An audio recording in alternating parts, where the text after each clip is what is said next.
That's it, folks. 1/3 of Black Clover's entire series. Like a what 70 something chapter arc, 70 like 8, I think almost 80 chapter arc now. A third of the series and the biggest freaking debacle, like not even debacle, just complete fiasco of craziness within Black Clover's entire story that happened. And it's now this final attack that seems to have ended. First off, we had a nice cover page, colored cover page. You can check that out, as well as the popularity poll if you're wondering how that went. But is that popularity poll 3, I think? Meanwhile, there's a obvious like craziness now that the Word Devil has just said, nope, fuck it, I'm ending this, and he has just made the leech creatures like all like crazily ferocious, like that, like big fangs and claws and everything that's been going on. They're just growing at a rapid rate. Meanwhile, Asta, and everyone are still moving.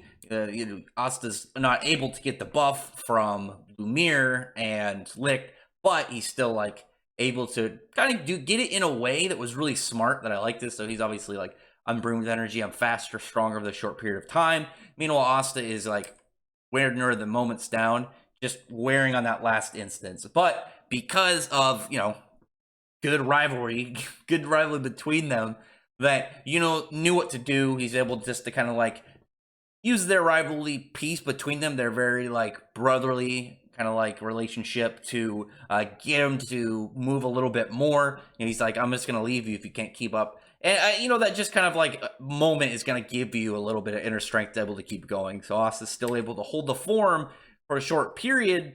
He's still very damaged, still beat up. And here we have the Word Devil, who's just going over it. He's mad. He's not happy. He's talked about the wind magic. He's pretty much refers to them more closer to their magic rather than anything else about them.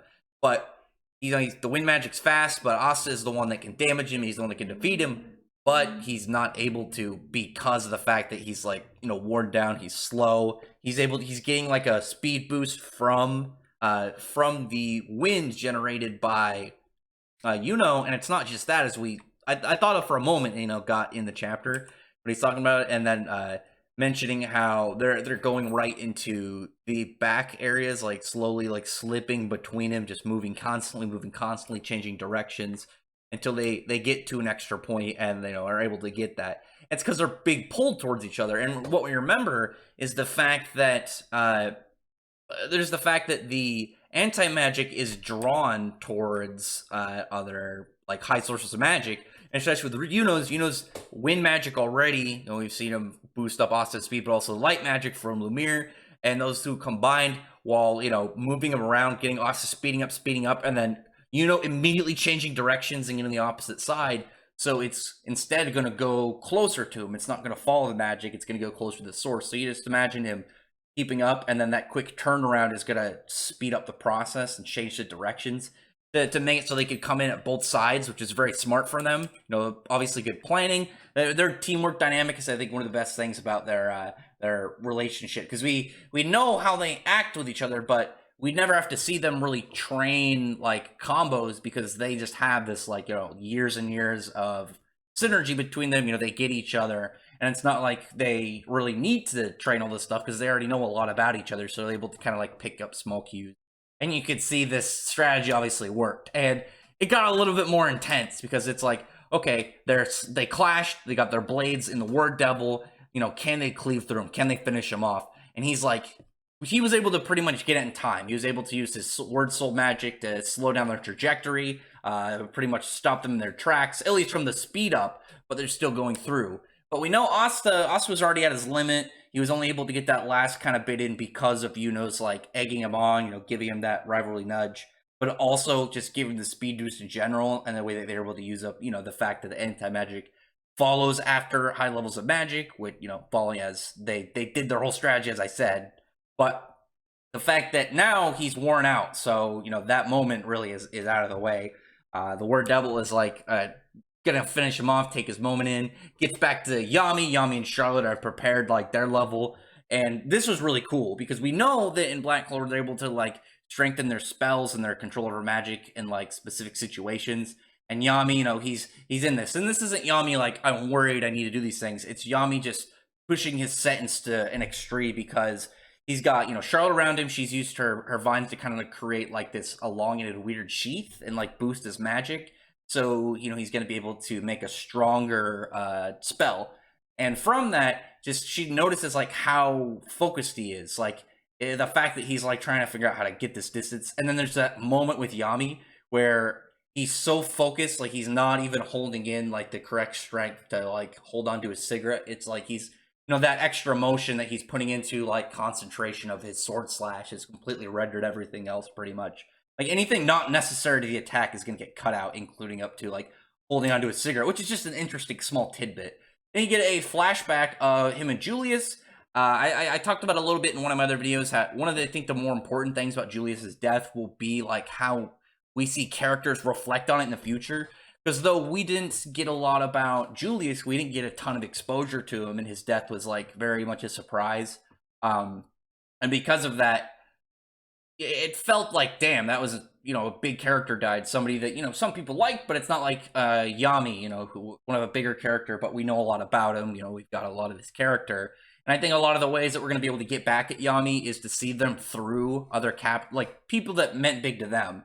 It's like all these characters in the Black Bulls, they look up to Yami because Yami's their captain. He's this big, powerful, like very reliable in serious situations kind of dude. But with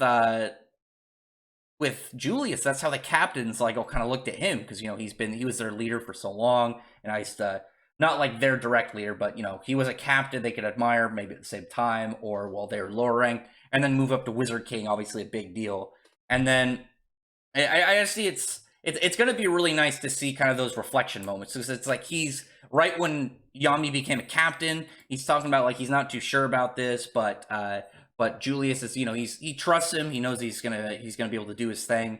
And even though there's like comments about like, you know, his magic is weird, you know, he does that. The way that he acts and the higher ups might not, like everything about him pretty much won't take too kind to him. But as Julius trusts him. He knows his people, and that's when we get a heightened Yami, a mana zoned dimension slash Nirvana. So that's just gonna be ridiculous. That is absolutely, it's ridiculous now because it's like, oh, cool. He pretty much gets a wide range slash, or not wide range, long range slash, probably like a couple 100 meters, I'd say. I'm just gonna guess. But the idea is like, how broken is that going to be in the future? Because this is really just, we know how Mana Zone works. You can use it in anywhere within the area. Like obviously, if his Mana Zone is going to be huge, but he's a swordsman, maybe his is going to be on ranged, whereas Merleona's was on like all around like omnidirectional attacks. Like imagine Yami, if Yami gets that omnidirectional attack style and he stands in an area and just starts dimension slashing, and then from like all directions his opponent is just getting dimension slash on him. Because dimension slash is a powerful move. Dimension slash is a big attack, but it's thin, it's easy to dodge, it's linear, it's fast, but it's only like fast at like certain levels, because even though Yami's a captain, he's like still dark magic is still slow. So it's weird because it's like how they both have light magic between Patri and Lumiere, but Lumiere's is way more. It doesn't mean like it doesn't mean like, oh, he's not fast light magic. It just means that Lumiere is faster, like he's at a higher level. And I think that's just gonna be, it's gonna be so ridiculous like later in the series when Yami pulls out a Mana Zone dimension slash and somebody's just like, okay, I just gotta dodge it, and right in front of me, if I move over like a few feet, I'll survive. And you just see Yami do like a bunch of slashes, and all of a sudden it's just dudes, and he just did fucking Swiss cheese pretty much. Because it's like, unless you already have like an ability, like you have some form of feat of withstanding spatial swords, like Urza Scarlet did in the Tower of Heaven arc and Fairy Tail. But that's I feel like that's a very rare like skill to have. Like it's a very specific ability to being like, it's not like, yeah, I survived a volcano eruption. It's just like, okay, that's powerful. That's going to be useful for a lot of scenarios. Versus like, I survived like a dimensional cutting sword. It's like, okay, if we ever run into somebody with a dimensional sword, just stand in front of it. All you have to do is stand in front of us. We'll do the rest. It's going to be so OP. But this is the point that I was happy about, because I called this, for the most part, I thought it was going to happen earlier in the chapter, but I knew that the slash from Yami was going to create the opening. It was going to create the big opening, and then was going to create, I guess I'd say commotion, maybe a delay, and then Asta would come in, because, you know, the slash cut him right in half. We know that can damage him, but he still says like dark magic. You know, he's talking about dark magic being a problem. He says like this is able to affect the other world of magic. Dark magic and light magic seem to be like normal, like things that go against it, that can't hurt him, at least his body to a degree. Those are the only things other than anti-magic, of course. But Asta just having that quick moment. You know what's really weird? It's like Asta like here, he's having this like quick moment of like, oh shit, Yami's doing stuff, and everyone's like a little appalled that just happened. But I'm more thinking of the fact like it's kind of like not even important. But I'm looking at Asta with like we've had him for how many chapters? Like out of this arc, he's had the anti-magic form on for battles. And it's just weird seeing with him off it right now because I've gotten so used to his anti-magic form face with his black markings, you know, and fang and horn. I just thought that was a little funny. But Secre did something that I thought was really interesting, and actually I'm happy this happened. So I thought about this. I didn't talk about it because it's kind of like those long distance theories. Like there's my theory that the sword that Yuno uses will be something similar to Uryu's Seele Schneider from Bleach, where it's actually like, no, I'm a ranged user, I use bows and arrows for the most part. What is a sword is actually an arrow. You know, similar to the way that the Spirit of Zephyr works, if you've ever read or watched Bleach. But, so one thing is, I saw, because Tabata put out a picture of his manga wall, at least one of his bookshelves. I don't know how many he has, but it was Toriko.